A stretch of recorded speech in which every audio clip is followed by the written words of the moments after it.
So thought I'd have a little bit of fun today because the big problem we have, or the big thing I see as a problem on Monday mornings is it's too early. It's too, we're too not ready for Monday, right? I mean, I'm not. I don't know about you. I mean, I'm ready for this, but I'm not always ready for Monday. So I figure I'm going to give people a minute or two here to start joining. I think we'll have a few today.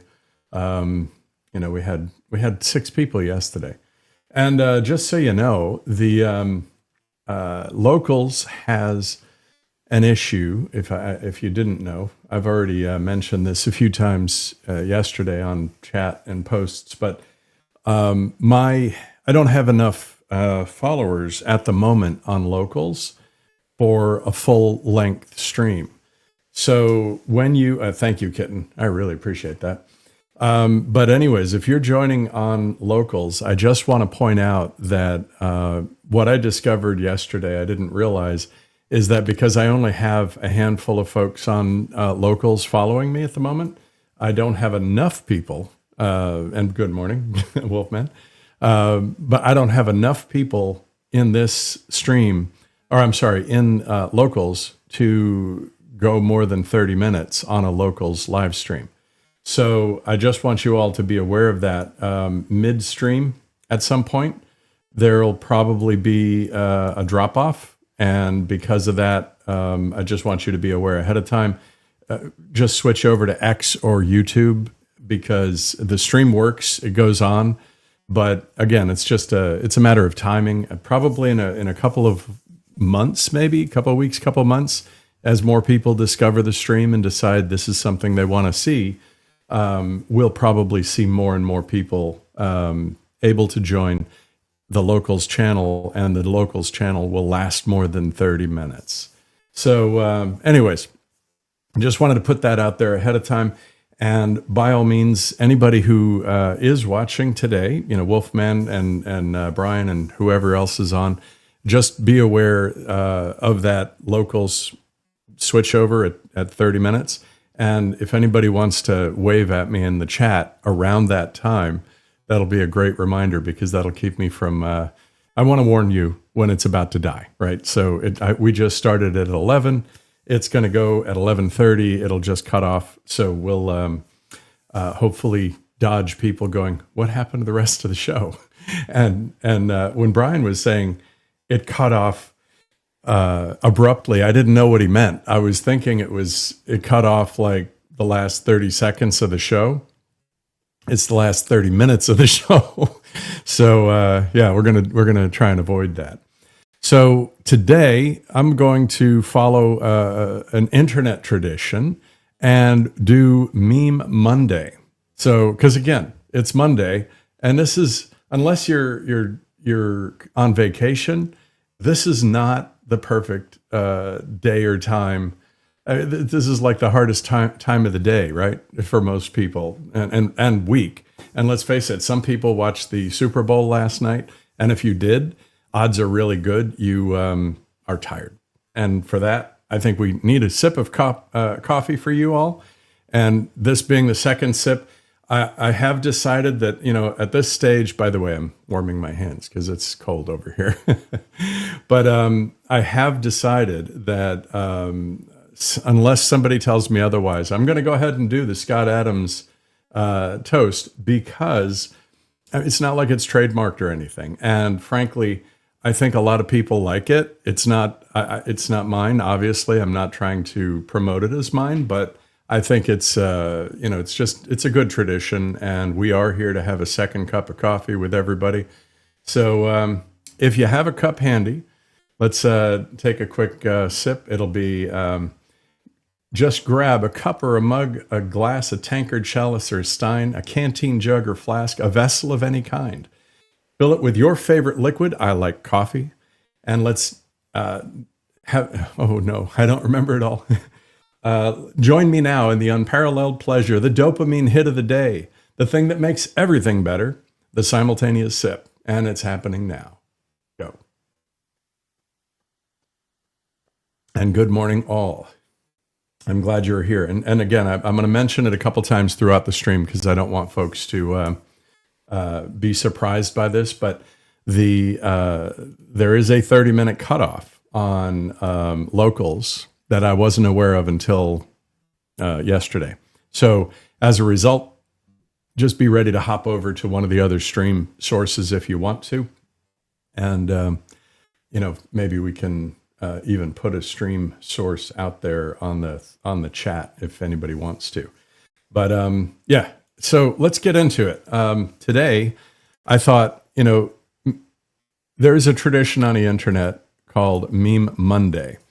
And I just thought I would take advantage of that and say, today being a Monday, let's start off slow in life.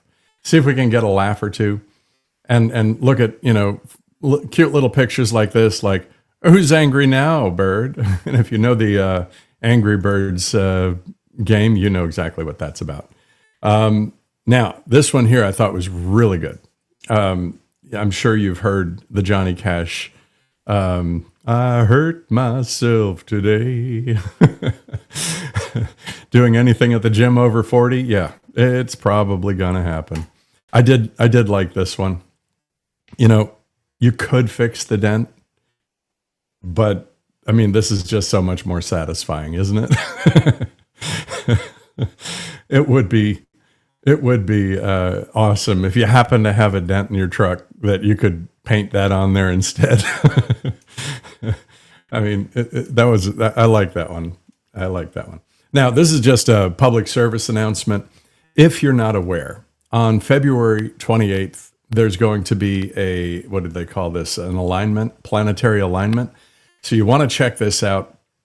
The Mercury, Venus, Jupiter, Saturn, Uranus, Neptune, they're all going to be mooning you in the sky. Well, okay. Maybe the mooning doesn't work there, but you get it. So I thought this was kind of cute too. You look really nervous. And then saw a couple of interesting ones here. Pretends to be fighting for Ukraine, too scared to actually fight for Ukraine. Yeah, I mean, if you've ever spent any time in the military, it's real. Nobody really wants to run at the bullets flying. So yeah, this is literally right out of Odysseus. If you know the story, who poked out your eye? Nobody, no man, something like that. And then this one here, which was, I mean, this is classic Doge humor. Doge the dog. I don't know if you are familiar with Doge the dog. Some of these pictures are just cute. I mean, the Batman, Catman. So, and then this one, this is so right. There's a lion in everybody. Let's see here. Oh yeah. If you've ever had a dog, tell me this isn't the truth. I mean, maybe it's not a potato chip. It could be, you want a treat. You open the treat bag and a dog just flies off the couch. My mother has a dog, and every time she looks at him and says, "You want a treat?" He freaks out, right? And then when he gets his treat, he takes it and puts it up on a couch. I'll get a video of it one of these days. And he buries it under his blanket, and then he digs the blanket out trying to get to the treat. It's hilarious. Here we go. And I like this one. I mean, believe it or not, I kind of sense I'm the bottom guy, kind of. I'm not really boss material, leader material per se. Introvert, yeah, somewhat. I mean, I'm not necessarily an introvert on a camera, but I'm the only one in the room, guys. So let's see here. Yeah, here we go. The best illegal alien we've ever had. Learned English and went home. Okay. So let's see here. What else? Oh, this one here was so funny. I'm sorry. I mean, one of the things about watching Scott Adams when he did his show is every now and then he'd see something and it was so funny he couldn't stop laughing. I this just struck me in that kind of way. I mean, well, it covered the bottom here. Sorry about that, but it's elderly couple accidentally burns house down during a game involving a World War II flamethrower. I don't know. It's just maybe it's a twisted sense of humor, but it's a sense of humor nonetheless. And then this one is actually like you got to wait for it, and it's worth it.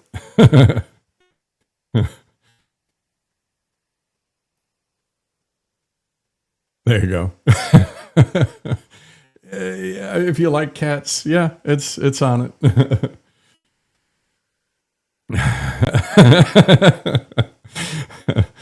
All right. Yep. So here we go. What else? And I, I didn't get as many as I would like, but hey, doing what I can. So this one here I thought was particularly funny in a sense of if we found this on the moon, that would be a hell of a moonshot. Hell of a moonshot. There we go. Now, a little bit into the news. We're backing into the news, going in from back to front here. So we still are seeing folks doing what they can to get this passed. If you're watching and you have any ability to have, pick up the phone and call your senators, representative, and congressman, if you believe this is the kind of thing that should be done, call it in. I mean, it doesn't make sense that I can't get on a plane without a real ID, but I can vote. Yeah. And then this is the same thing as we talked about before, but it's kind of prettier. I find it kind of bizarre how bright certain stars are. So like, not stars, I'm sorry, planets. The planets, when you look up and you think you're looking at a star, sometimes it's a planet. And, Saturn is probably the brightest thing in the sky. I know this looks bright, the one in the middle here with the glare and everything, and it probably is, but Saturn is just like huge. I mean, it's pretty cool. Now, getting a little more into some of the other debates. So earlier, I was listening to the Scott Adams School, and they had somebody on, and they were talking about the concern about AIs taking out jobs. And I can tell you my own experience with this a little bit. So I'm saying it from the perspective that I personally changed my career path as a result of AI. I was working in cybersecurity for a lot of years, and it's good income, good job, great place to be, and everything like that. My problem with it was that I'm getting I aged out of the market, if you will, because anytime you become a public speaker in IT or in anything tech, when you're a public speaker, you always end up with some snarky young person coming along and poo-pooing everything you said, whatever it was. And, I had a number of incidents where I did a webinar at one point talking about password managers, talking about how to secure your AI and everything like that. Not AI, but your IT environment. And this person came up behind me. I was talking about this concept, a simple concept, which is browser segregation. And the idea behind that is whatever services are available on the browser that you're using. In other words, it's Google. So you use anything Google on Google Chrome, anything Microsoft on Internet Explorer or Edge or whatever. And then likewise, if it's not associated with either of those two big players, if you're using Apple devices, use Safari. And if you're using a Linux box, use Firefox, So the idea being that when you do browser segmentation, by doing those things, your Microsoft account information doesn't get populated into what Google knows about you, and Google information doesn't get populated into your Microsoft. And the reason that's important is if you do a good job of keeping them really separate, you don't get spam. It reduces the amount of spam you get in your inbox. And the kid that I was listening to, or that I was co-hosting with, was like, "Nah, you should just use Brave. It does all of that." And I'm like, "No, I mean, I didn't respond fast enough," and they moved on. But Brave is actually a Chromium browser, which means it kind of leans into the Google ecosystem. And I was just like, it was irritating because the person thought they were saying something important and trying to say what I was saying was not worth listening to. And I'm like, okay, whatever. I just kind of, whatever.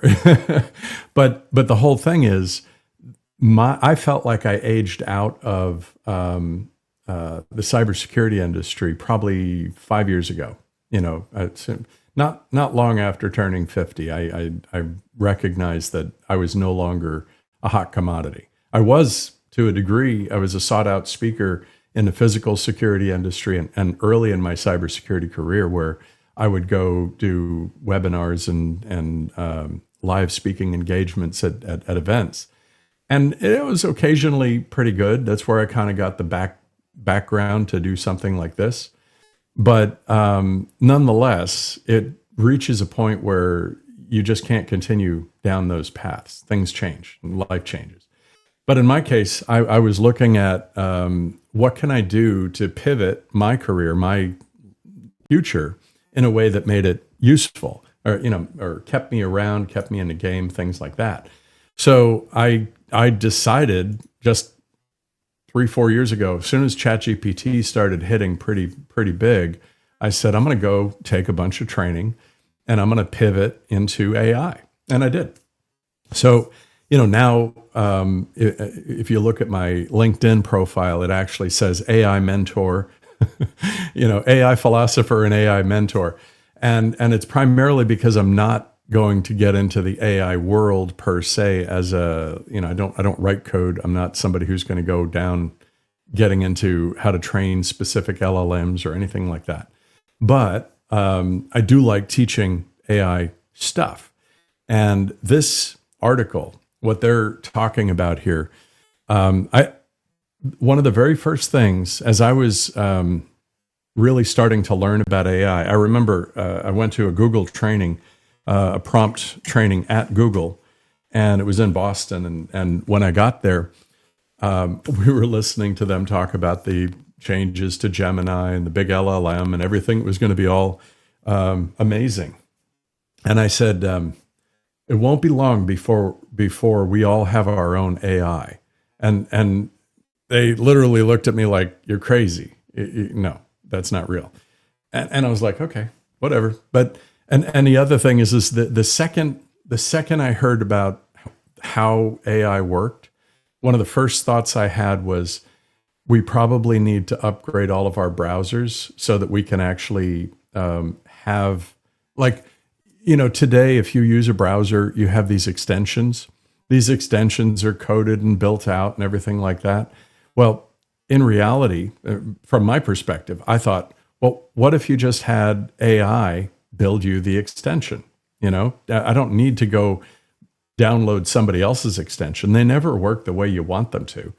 So it dawned on me, well, if I had AI, I could actually just say, build me an extension for my browser that does this, that, or the other, right? And people are doing that now. And again, I'm not a coder, so I wasn't doing it myself. I'm not really going to do that. But then we started seeing AI companies actually come out with their own browser. And I was like, yep, they're self-fulfilling prophecy. And then the personal AIs. So if you had a personal AI and a browser that had AI capabilities built into it, you could say, I want an application that does this or that. And it could build it for you on the fly. And then you just open the browser and start doing whatever it is you need to do. And that is starting to come true with the Claude bot and everything like that. Moltbot.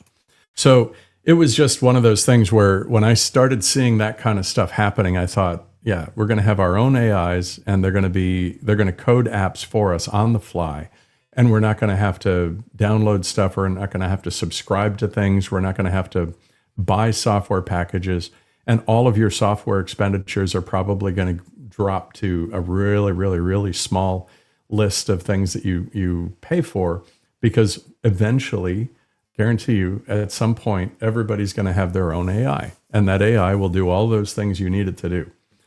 So onwards to the next one. Let's hit another topic and see where we go from here. Oh my, people are resigning over what happened in the Epstein files. Are you surprised? I'm not surprised at all, but I'm curious to know if, you can resign if you're smart when something costs you your career. But why aren't people going to jail? That's the thing we all want to know, isn't it?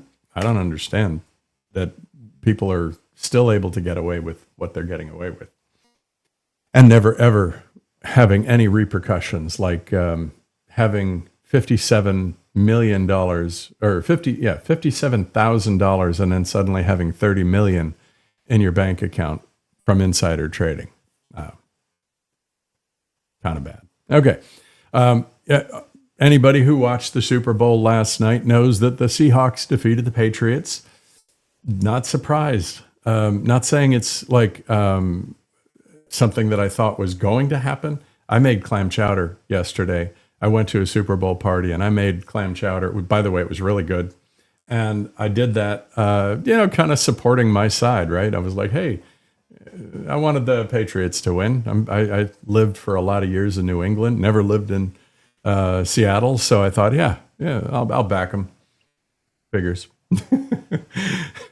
It is what it is. I didn't place any bets on it. Well, yes, I did. A $5 bet. That's right. Yeah, I didn't win. And then here, I just remembered that we did the pool right before the Super Bowl. And by the way, pausing for a quick second sip. If you're up for it, grab your cup and let's do it. Yeah, sip slow. But by the way, I have to tell you, I cannot speak enough about how good it is to make a French press cup of coffee. And my method of making a French press cup of coffee is a little messed up because I use a drip. It's a Bun coffee maker, and it makes an entire cup of coffee in like 30 seconds. It's absolutely astounding how fast that is. So, oh yeah, you're right. Open claw. Thank you, Kitten. Definitely need to keep that on the front burner. I keep forgetting that they had the Claude bot, and then Claude complained. Now it's Open Claw. But so anyways, the way I make a cup of coffee, I have this Bun coffee pot that when you put the water in, you put the pot back under and close the lid, and it dumps water into the filter and immediately brews up, like in maybe 3 minutes, a full pot of coffee. And it used to be pretty strong when I made it. Now it's, for whatever reason, it's really weak. And I don't know, I'm just not as happy with it. So what I do is I make that, and then I heat the coffee up again, making it really hot in a pot. Just put it off to the side in a pot. And once it's almost boiling, I put a little more coffee in the bottom of my French press and then fill it and press it out right before I come in here. And that's how I end up with this absolutely delicious, seriously strong cup of coffee. And it's quite good. I'll at some point post some links for tools you can acquire to do the same thing if you like. But yeah, I really like coffee, and I really like strong coffee. So, supermajority in the lower house of the Liberal Democratic Party. So I'm not sure what that means, because Japan's the prime minister. Yeah. Okay. This is strange. It's so funny how what is conservative in the United States is opposite in other countries. So over here in Japan, apparently the Conservative Party was the one that just got ousted in favor of the Liberal Party, but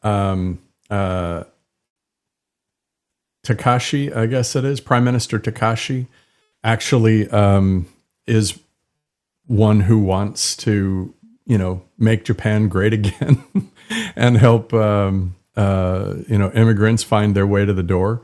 She's not welcoming them in as much, and she's not improving their ability to become citizens because she wants to preserve the culture of Japan and the Japanese traditions. And since she joined, their stock market is just absolutely exploding. Their outlook on life is improved from what I hear. And, the hardest part for Japan and every other country, including our own right now, is birth rates are so low that immigration is more likely to overrun our countries than people actually being born there. So not necessarily the happiest moment to think about, but what it means is everybody should go out and buy a beautiful young lady or a handsome young man a drink, get together, have kids, and raise a family. Doesn't that sound fun?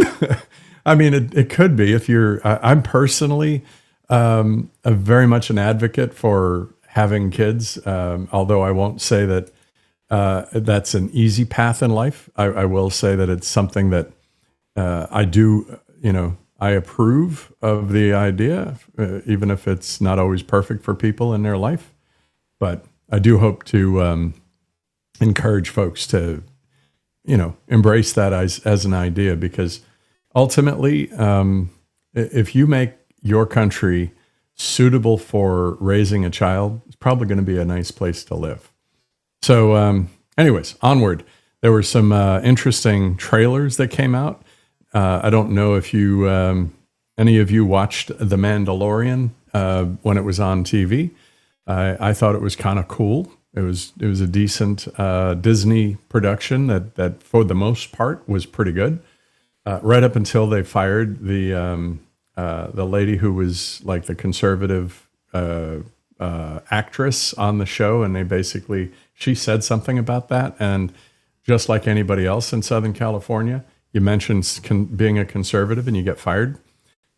Sorry, that does happen. It's not it doesn't happen to everybody, but it does happen. And I've felt that pain myself, although I wasn't fired. I just was made so uncomfortable that it made sense for me to find work elsewhere. So it is definitely a real thing if you haven't experienced it. Going back a little bit to the Meme Monday, this one I thought it was cute. Everybody was kung fu fighting. So let's go here. Oh, yeah. I don't know about you. A whole bunch of people didn't like Bad Bunny. That's why I got the bunny meme going there. They didn't dislike Bad Bunny from what I understand. They just didn't want to listen to Bad Bunny because it was purely an Hispanic broadcast. I get it. Oh, thank you, Barry. 30-minute cutoff, folks. For all of you who are on locals right now, my stream is going to just die. So if you want to stay with us, hop over to YouTube, hop over to Rumble. But this is going to get cut off in like maybe 10 seconds. So make sure you hop over. Sorry about that. And hopefully that'll stop in the near future. So I'm hoping we see folks move from locals over to YouTube and the counts over here, but we'll see.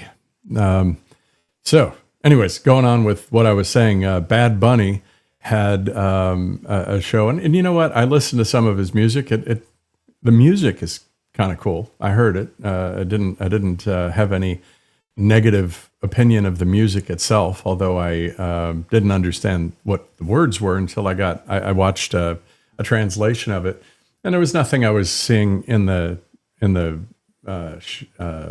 content that bothered me in any way. But it wasn't there are a lot of people who didn't want to consume that media because they were thinking about the fact that apparently Bad Bunny was saying he didn't like America, didn't believe in America, things like that, or the United States. And so a whole bunch of people went to see the TPUSA, Turning Point USA, alternative Super Bowl halftime, where Kid Rock and a bunch of other artists got together and performed. And I heard this was pretty good. So, I think I'm not going to play it because I'll get strikes on all of these different platforms if I do. But I highly encourage you to hop on over there if you can and check it out. And what I'll do to make that a little bit easier is, let's see if I can, I don't know if I can, I got to go over to X real quick. I'm going to grab the link for the show. And like I said, I don't want to get strikes against me for that, but I'm going to post it over here in the chat for you. So if you are interested in checking out what they did instead, excuse me, definitely go check it out. So onwards from there. This was one of the commercials on the Super Bowl, and I did catch this one. I thought it was kind of cool. It's OpenAI. I'm personally not a fan of OpenAI. I don't like the general feel of the tool compared to Grok and compared to Gemini. Mainly, simple things like, at one point, even Gemini gets me a little nervous sometimes. I did a show me a picture of the founding fathers, and it showed the founding fathers, but they were all black. And I'm like, whatever, okay, just a little heavy on the woke, but then Scott Adams would tell you, and he mentioned this a number of times during his streams, where you ask questions of OpenAI, like who is or what. As a matter of fact, let's just do it, right? Just for the heck of it. So go to ChatGPT. And who is Scott Adams? And this should be pretty straightforward, right? Shouldn't be anything. So let's see how they characterize him. And maybe they fixed this, right? Yeah, they fixed this because there was a period of time where they didn't have anything positive to say at all. It was literally like trashing him, which I'm not saying that you have to have the perfect opinion of Scott. That's your choice. But in reality, starting off the content, which it did at one point, saying that he's the disgraced cartoonist. Now, admittedly, he described himself as that at one point, so I maybe that's okay. But anyways, there were just some things that I saw that, if you ask the exact same question on all of the different LLMs, you should get, relatively speaking, you should get almost the same answer. At least that's my opinion. I don't know if it's true or not. Here we go. So same, this is almost reflecting, but then Gemini talks about his cancellation and wraps it up okay over there. Here, this is just fact-based. It's literally like straight, this is what it is. Here's his life. Here's his career, controversies. And it doesn't take a side, if you ask me, that's how an LLM should be. It shouldn't take a side. It shouldn't paint him in a bad picture. Now, the one thing I will say, I haven't used ChatGPT in a while, so I'm going to be scolding myself a little bit here because honestly, when I look at this, I think this is the best formatted of the three. And I like keeping an open mind and using all the tools for what they're worth and the best thing, best value. This at least opens with a very flattering picture of him, showing the cartoons, So, I know Lovecraft. I wish that locals wouldn't. I just need more followers on local. And when that happens, we will stop having that problem. So I'm not going to respond to it because I've covered it a couple times, but it is something to think. I agree. The more followers I get on locals, that once I reach 50, I'm there. So, and as it stands right now, the community has, let's see what we have. We're getting there. Oh, we're really getting there. Holy cow. It could be very soon. So yeah, let's hang in there. It's not over. Just taking some time to fully catch up with us. So we'll keep an eye on that. Oh, there you go. This is what I love about being able to join the chat over here on Locals, supporting my Meme Monday. Be very, very quiet. I am offending liberals. Yes. By the age of 35, you should have a huge box of random cables. Yeah. Hang on. Wait one.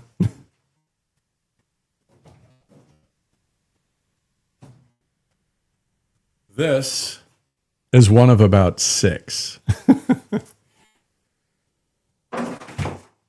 So that meme is not just a meme. That is reality. Let's see here. Oh, there you go. That's a good one. Yeah, we'll, as long as you guys keep them clean, try and keep them clean, I will put them over here. I will pop up your memes when we do Meme Monday from now on.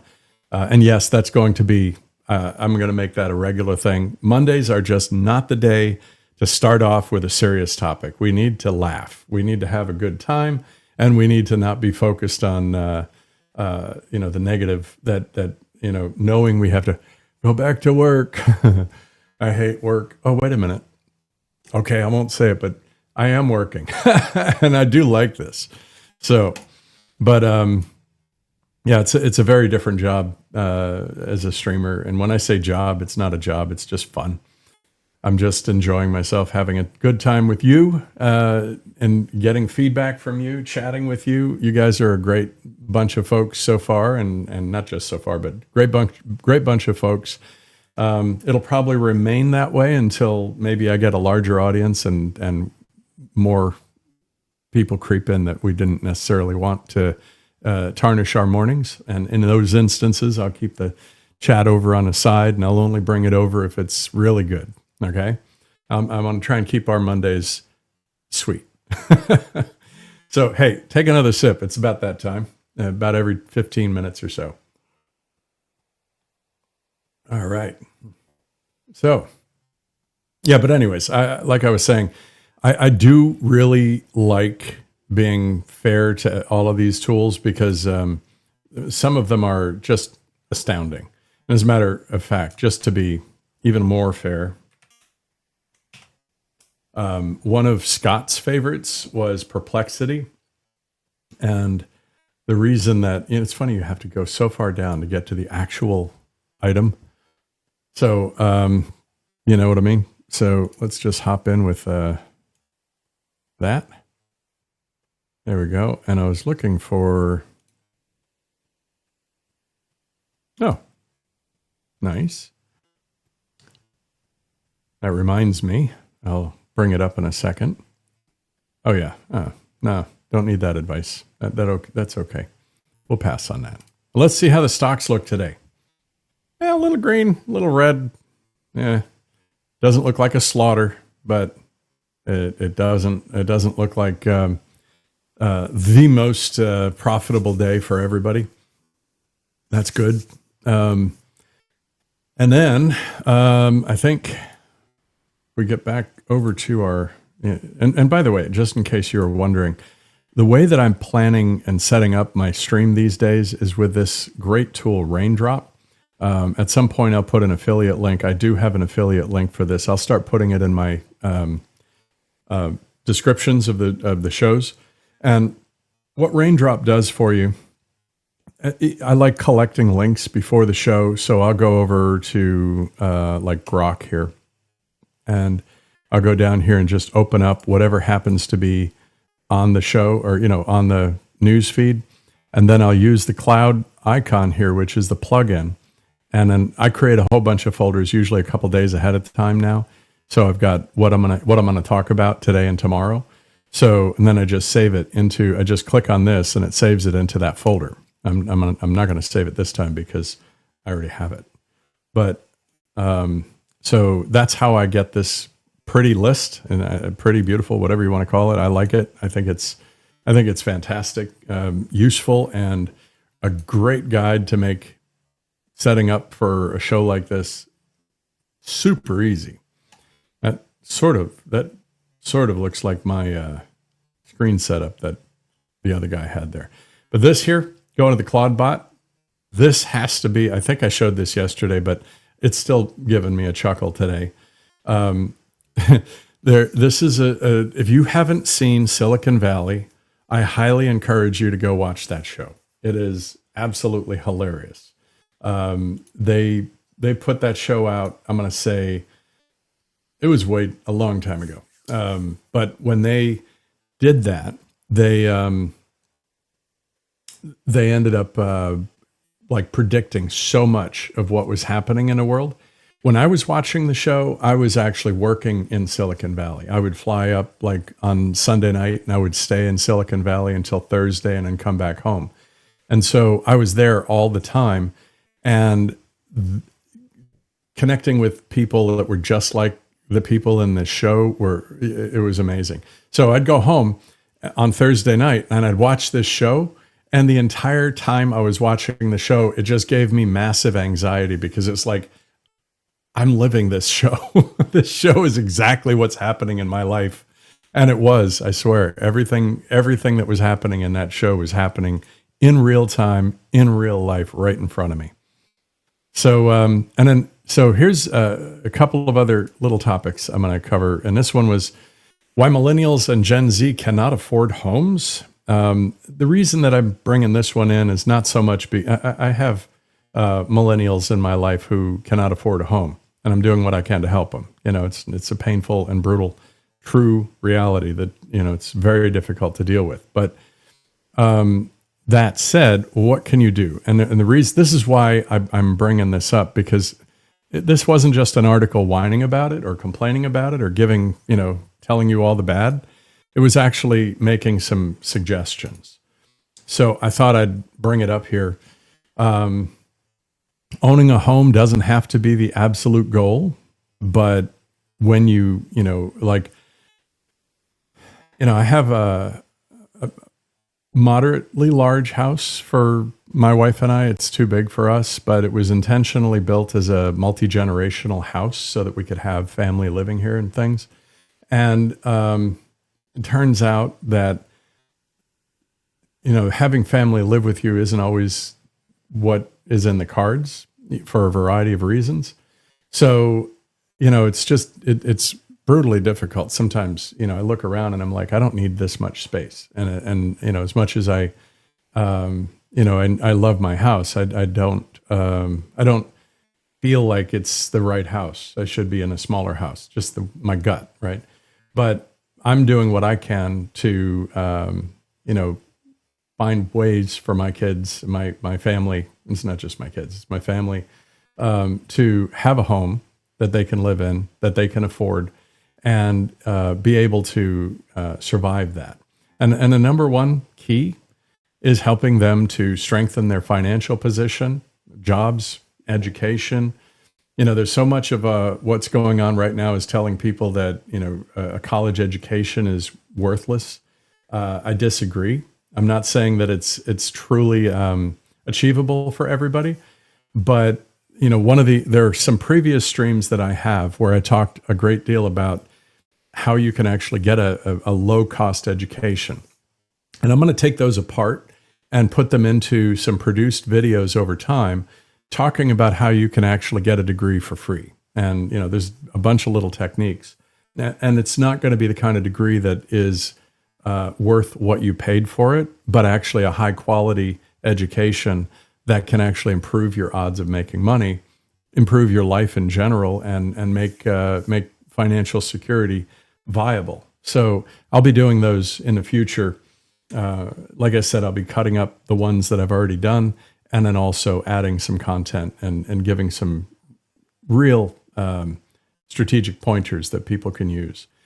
And then this one here, I got to tell you, the hardest thing about buying a house is that down payment, especially when you're living paycheck to paycheck.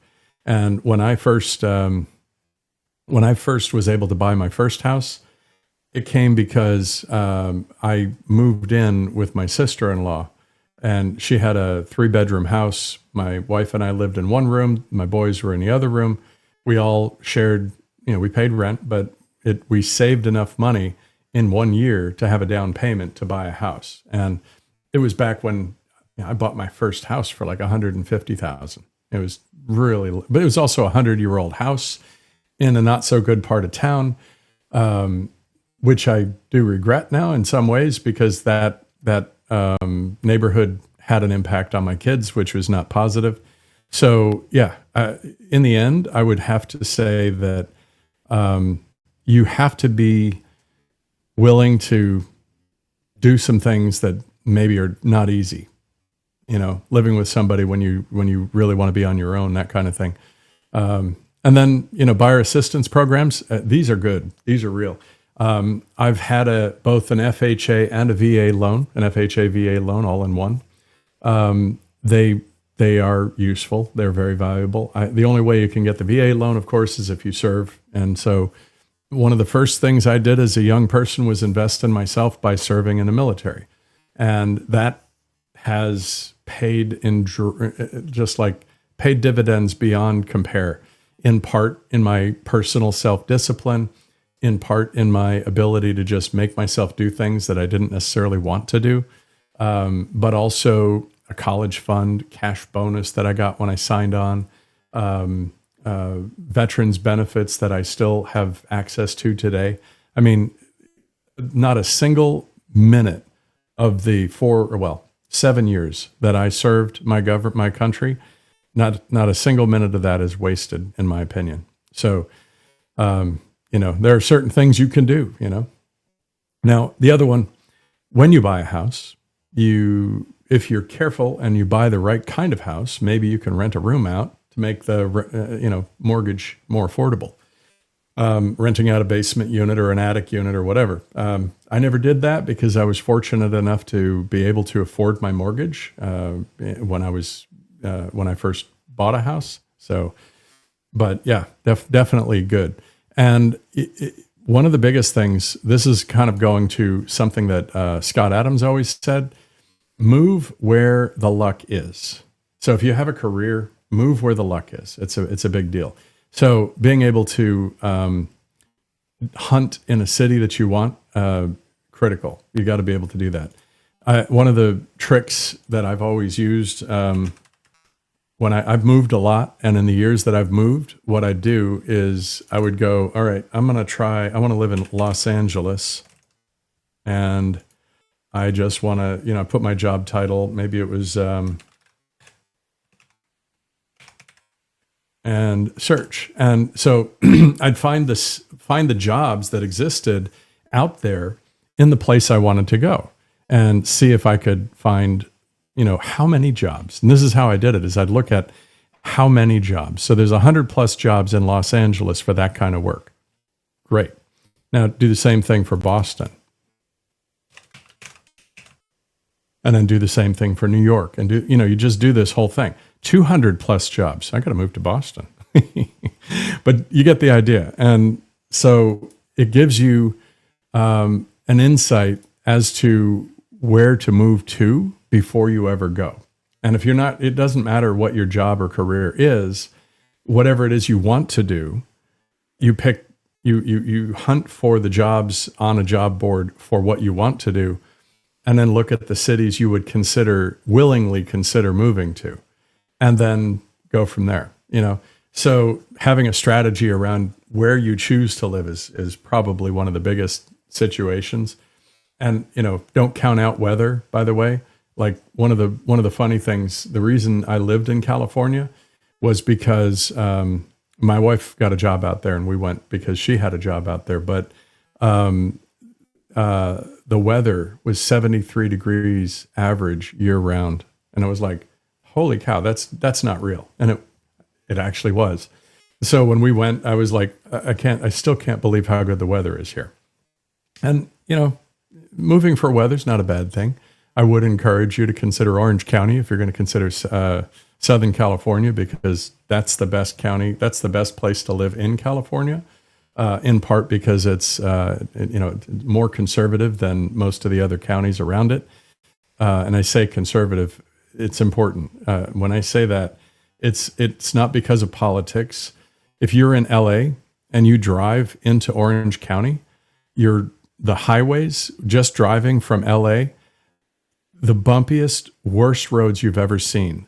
The literally on the line of where you cross into Orange County, perfect pavement, the best pavement you've ever seen. You go from neighborhoods that look like a war zone right into what look like all-American, pretty beautiful neighborhoods. I mean, there's literally a line, and as soon as you cross that line, it's night and day. So you have to know those things before you move into a new area. You have to look for those kinds of strange features. But the only way to do that's just travel and go check it out. But, before you go somewhere to move for work, go find out. Go check it out. Anyways, long-term solutions on the individual level, so these are really governmental thoughts. So that's about it on this topic. I just wanted to bring it up because it is a struggle for so many, and I'm hoping, I'd love to see it get better. So, and then just to wrap it up today, just for fun, every day from now on, I'm going to try and bring a little, like a biopic kind of element to the show, where basically we talk about somebody amazing. At some point, yes, I will talk about Scott. A lot of people have talked about him, so I'm not sure that that's necessary. But I love pointing out people who have these amazing backgrounds. And this right here, Christopher Lee. Sorry, I was having a moment. This guy is just so cool. I mean, he's been everything from all of the villains that you've ever known. Count Dooku in Star Wars, Saruman. And then to know that, the guy actually created a heavy metal album called Charlemagne, or about Charlemagne, hunted Nazis during World War II. I don't know if it's true, but there was a story they told about him where the director was talking about, it had to do with when somebody got a light, what do you call it? A lightsaber. Yeah, a lightsaber. Somebody was stabbed in the back with a lightsaber in Star Wars, and they were going to have him do this big, and Christopher Lee pulled the, whoever it was aside, or maybe it was somebody getting knifed in the back, I guess. I don't know. But he said, that's not what happens. and the guy's like, what? And he goes, when somebody gets a knife in the back, they lock up and they freeze and they don't move. And they basically just, they're in shock and they can't move because the knife going in destroys their autonomic system, or it has a lockup. So, and then that was actually how they portrayed the scene in whatever movie that was. And I don't remember what movie it was in, but just, why do you think he knew that? Well, I suspect it was because he hunted Nazis, but scary, right? And then apparently he was a secret agent in the Ministry of Ungentlemanly Warfare. Kind of scary too. And I think it was, right here. This is the one. It was Peter Jackson. It was right here on the screen, where he said, when somebody gets stabbed in the back, he didn't have to imagine what it would be like. He knew. It's pretty scary. But yeah, so I mean, if you were going to elect a candidate for the most interesting person in the world on a Monday morning after Meme Monday, would it or would it not be Christopher Lee? I mean, come on. This guy is like scary, interesting for sure. I mean, I don't know. Yeah, he's just an imposing figure for sure, and somebody that would be, if I ever had a chance to interview him, I would be like, absolutely. So pretty much comes to the end of our prepared comments for the day. We already saw that one. So anyways, I hope today's show was good for you. We had a lot of topics that just had a good time covering with you. And if you have any things you'd like to talk about in the chat, pop something in over there. We'll bring it up. And if there's any other memes, I'll take a look and see if any new memes are coming in. Doesn't look like it, but yeah, let me know. And we'll just hang around here for a minute and loiter before we head out the door. But yeah, I thought there were some, I didn't get to see all of these, but some pretty good callbacks to everything out there. So any last thoughts before I jump? I say before I jump, and this is what's on the screen. I mean, that's pretty cool though. If you install blue lights at your train station, people don't jump. That's pretty cool. I mean, yeah, we got to do that. Okay. That's all I have today, unless any last... there is one last thing. I forgot about this. So it was really interesting and cool to hear that Elon Musk has actually changed the mission of SpaceX for the time being. We all know that they're going to attempt to go to Mars. We expect that. That's predicted and known. But what he's actually done now is redirected the next 2 years, I guess, for SpaceX to build a moon base, an actual permanent moon base, because it's for the foreseeable future, us getting to the moon is going to be very viable. And commercial endeavors, first off, that whole concept that you may have heard me talk about before around a Kardashev set of civilization, the Kardashev civilization scale. One is when you use all of the energy from your planet, and then Kardashev scale 2 or level 2 is when you start using all of the energy output from your sun.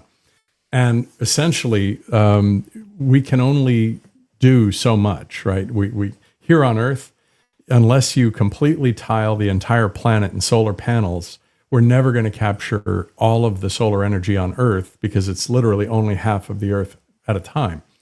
And it's difficult to extract everything out of the Earth that you need for energy, because if you do that, it damages the environment, right? It damages our world. So it's a good idea to move into energy production in space, simply because by doing that, we preserve what makes our world such a livable and good place.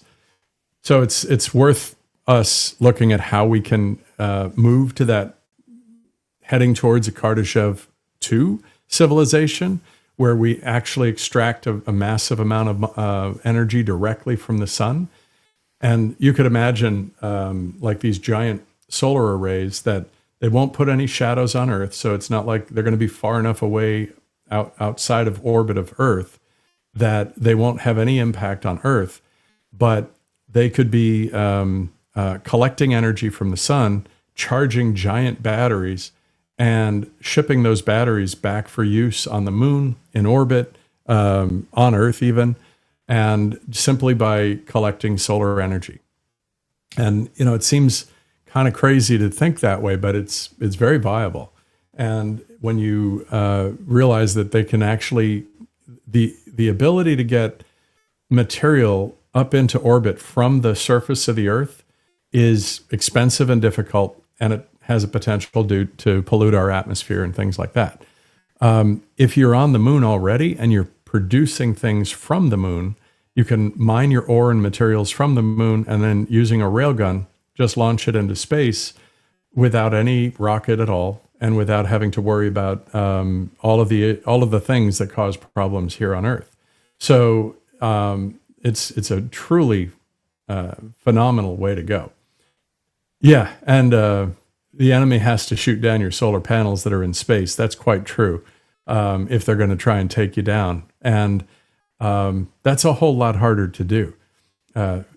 Interesting you bring that up, Wolfman, because one of the things about that topic, when I was in the military, I was in the infantry for a period of time, and one of the things that we used to talk about was artillery.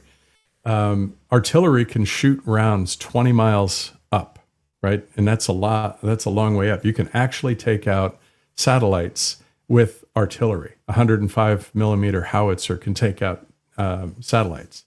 So, just basically put something similar to buckshot in the cannon and point it up at the right angle, and then just, with a massive explosive charge in it, and it can take down satellites. So for the ones that are going to be in low Earth orbit, like the communications and things like that, they're vulnerable. But they can be replaced very quickly, and you would have to have like 10,000 howitzers to really take the entire network down, based on the way it is right now with almost 10,000 satellites up there.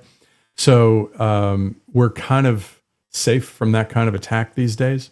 Not completely, but once you start putting things in high Earth orbit, like the data centers, or even further out, you really change the dynamic of what it takes to take down one of those satellite arrays.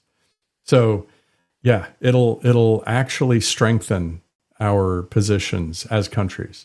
I don't foresee or think that you're going to see us beaming energy back down to Earth, because the number one problem with beaming energy to Earth is that you basically fry everything in the path of the beam, which probably is a very unhealthy prospect for us to think about, because with everything that flies, whether it's a plane, a bird, or a bug, whatever happens to be in the path of that's going to get wiped out. And what do you do if something shifts just a little bit and your beam starts hitting a city? It's like a microwave from heaven, and it would be ugly. Maybe if we beamed it only in the middle of the ocean or in the middle of a desert, fine. But even then, there's just so much danger involved in beaming energy straight to Earth that it's more likely that we would deliver satellite-sized batteries to Earth that could be distributed, not satellite, semi-sized batteries back to Earth.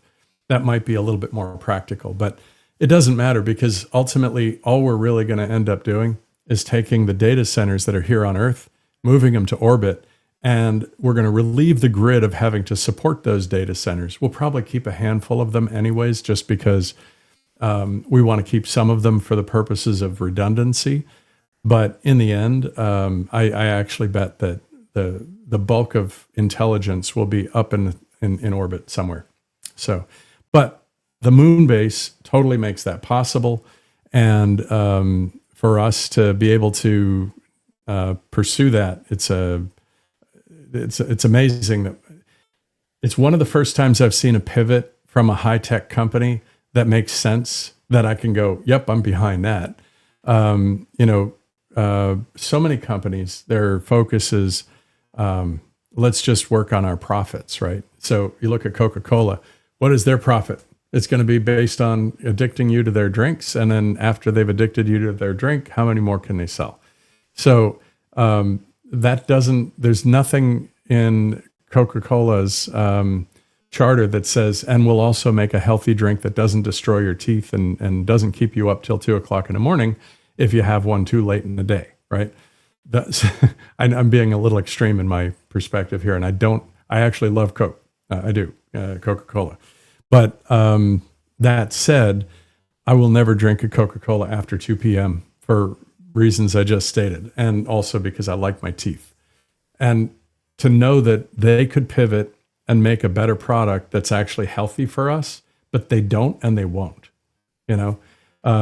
But a space company like this pivots to do something that's better for our world, pivots on a dime based on a judgment call coming out of the last 6 months, going, yep, this not just makes sense, but it totally makes sense. We got to do it. So I'm really happy to see that, and I hope we have more logical businesses doing things like that in the future. So for all of you who stuck with me to the end of this, our numbers are going up daily. I'm really happy to see that. I'm really happy to hear that you guys enjoy the show, you folks, I'm going to say. And I'm looking forward to tomorrow. I'm already collecting topics for tomorrow. The first one, I'm going to be talking about John Boyd. So if you don't know who that is, you'll find out tomorrow. Pretty interesting character. Really interesting character. Has a couple family ties for me too. And then let's see here. Commonwealth Fusion Systems is building a demonstration plant called Spark near Boston. I am interested. Let's take a peek. Let's see what it says. Let's go get a grok.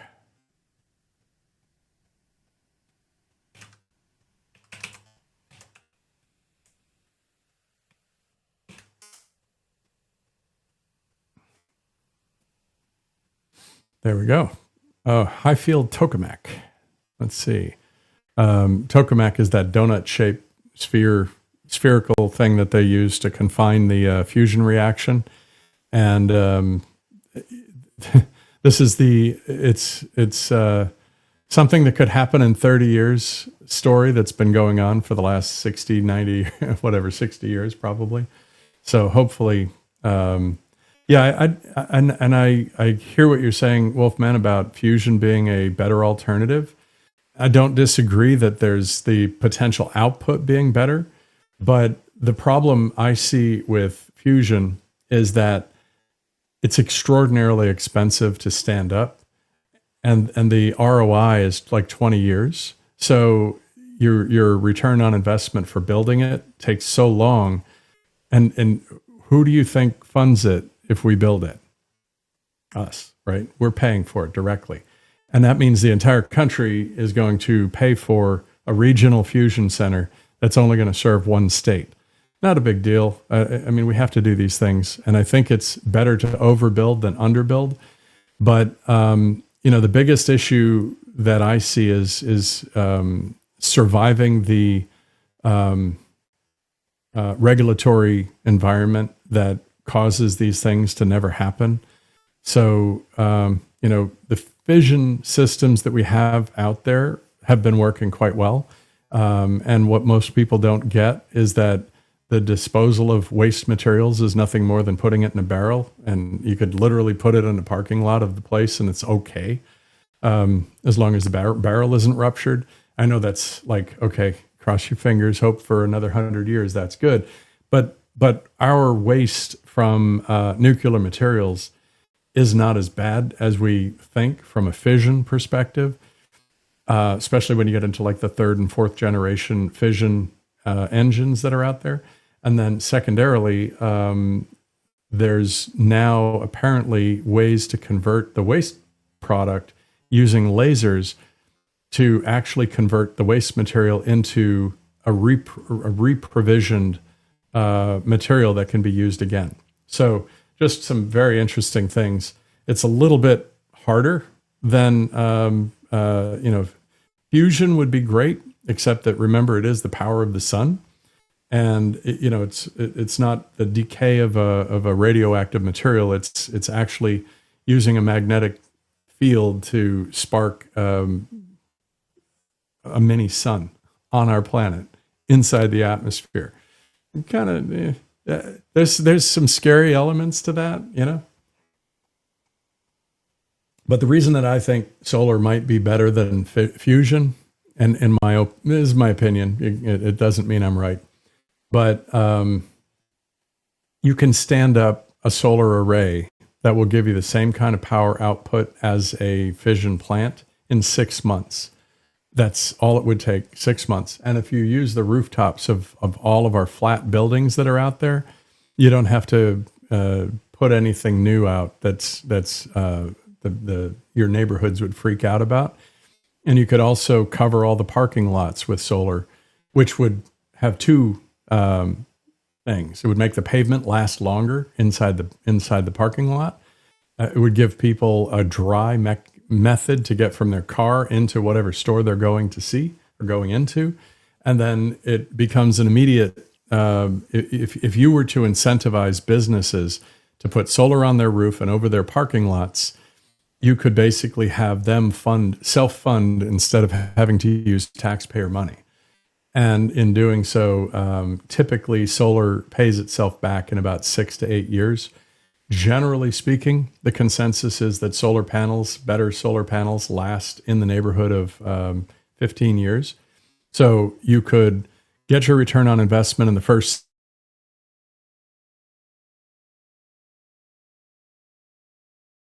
6 to 8 years, and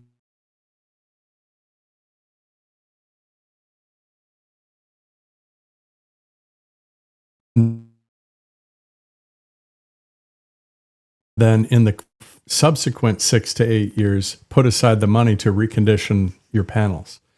So it is self-perpetuating and pretty solid, but it doesn't generate to the level of these other sources that you have: fusion, fission, biogas. They're often going to produce a lot more energy, but I have a gas plant down the street from where I live. They're an eyesore like you don't know. They're horrible to look at. But again, I'm not trying to say we shouldn't do these things. We have to have energy. But my belief is there's a knee-jerk reaction to solar that I think is maybe a little overkill. And even when you think about just having your own solar panel set up with batteries for your house, you actually have the ability to sustain yourself should the power go out. That's pretty solid. But I don't disagree. You guys have some points regarding, power generation in general. But when it comes to small scale, solar is not bad. It's not as I don't necessarily want to see them cover 60 acres with solar just to support something like this. But if you could there's at least 60 acres in just about every city that is represented by flat top buildings that you could totally put it in, and it would have a significant impact, a positive impact. So anyways, I don't want to go on too much with that because I'll just sit here trying to sell you why solar is great. and it's an opinion. You don't have to take it as my belief is the number one thing that's out there or should be out there, but it is it's one of the possible options. And if we had cheaper solar production, cheaper solar cells, which now that Tesla's about to start manufacturing them at scale, I think we'll get there. So, all right. Well, that I think covers it. I hope you all have a fantastic Monday. If anybody has a single last meme Monday you want to throw in the chat, I'll throw it up on the screen. But if not, I will call it in about 30 seconds and call it a day. So I'll give you all just a minute to see if a meme or two pop up. It's hard to scramble and find one at the last second like that. So if I put you on the spot, sorry about that. Let's do one last search. I'm always reluctant to, I'm nervous about doing things like this because sometimes, we don't want to buy them from China. When we can buy them here in the country, it'll be a much better consideration. So let's see. Meme Monday's not panning out. Sorry, and that's what I was trying to say. I'm not going to start putting pictures of AI or non-AI generated pictures of people in their underwear or bathing suits on the screen. It's just not going to happen. I don't want to do that. So, good morning, and thank you for joining. And for those of you who are... That's a wrap for our future forecast. Now, for a sip of strategic genius. Next week, we explore the OODA loop with Colonel John Boyd. Stay tuned for the next second sip.